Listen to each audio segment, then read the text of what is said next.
Ateng penjaripun Ki Yusuf Ansor Ganendra Khairuddin.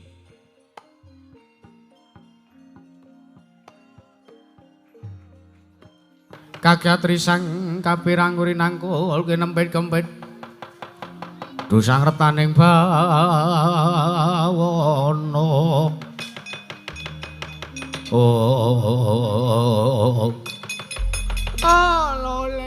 Lole ora ngira papar wisan sepul Semar Badrana ya mung bakal miwiti mbangun desa nata negara. Ya Semar, aku wis ngerti apa kang dadi panjangkamu. Oh, yen to mangkono nggih anak Prabu.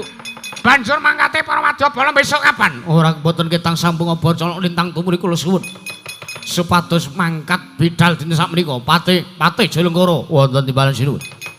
Kepiyakna barisaning para wadyabala Jem Setan Priprayangan kabeh wayajana ingkang cicir Patih Jayanggara. Ning aten kula nyuwun pamit madal pasilan. Nata tata rakiting gelaring baris sang Jawara. Dedemitan bangsaning Jem Setan Priprayangan. Ngati-ati aja kaya bocah cilik Patih Jayanggara. Oh.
Oh, ya. Woi.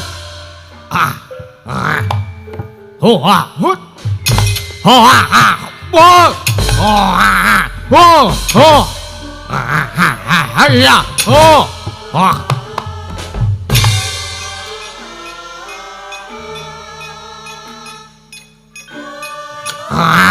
Hut. Woi. Ya. Oh, woi, larak tenan to.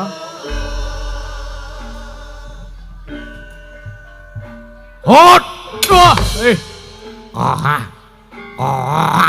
hut, hut, ya, hut,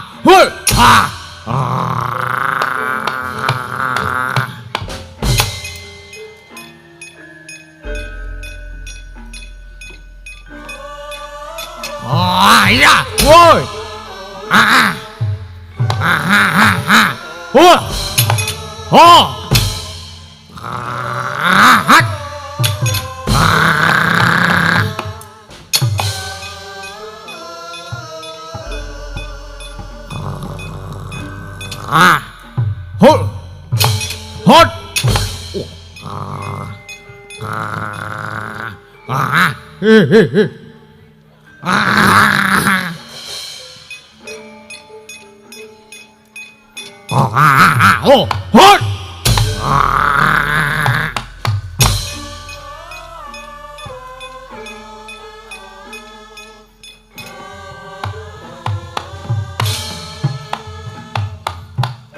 Wajah, ngel tenane.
Yayi Gatotkaca luwih becik mandheka dhisik Yayi.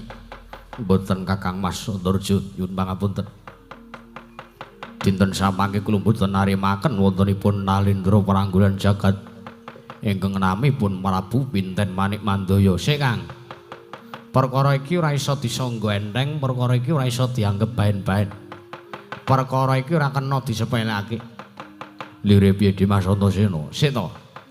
Awake dhewe iki wis saguh ya kuwi ngewangi kelawan adeke kakekne Nayantaka kelawan apa kang dijangka kakekne Semar nek awake dhewe saguh sak biyantu awake dhewe kudu mlaku bareng aja mung Kakang Gatotkaca dhewe sing arep ngundurke kelawan Prabu Pinten Manik Mandaya.